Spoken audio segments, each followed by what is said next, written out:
पंजाब के अंदर किसी किस्म का कोई गंदम का बहरान नहीं है। 3-4-5 दिन कुछ चीज़ों को हाइप क्रिएट करने की कोशिश की। कुछ फ्लोर मिल्स के हवाले से कुछ लोग थे, कुछ डिपार्टमेंट के महकमा खुराक के कुछ लोग थे, लेकिन वज़ीर आला पंजाब सरदार उस्मान बुज़दार साहब ने बड़ा बरवक्त नोटिस लेते हुए वज़ीर खुराक समीउल्लाह चौधरी साहब को ऑन बोर्ड लेते हुए कुछ मेयर्स ऐसे अडॉप्ट किए, कुछ रेमेडीज़ ऐसी की कि जिसकी वजह से चीज़ें सारी कंट्रोल हुई हैं।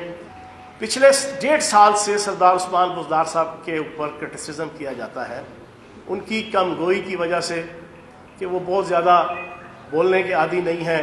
और मैं अक्सर ये कहता हूँ कि वो नरम दम गुफ्तगू गर्म दम जुस्तजू रज़्म हो के बज़्म हो पाक दिलो पाक बाज के मज़दाक काम करने के आदी और कायल हैं।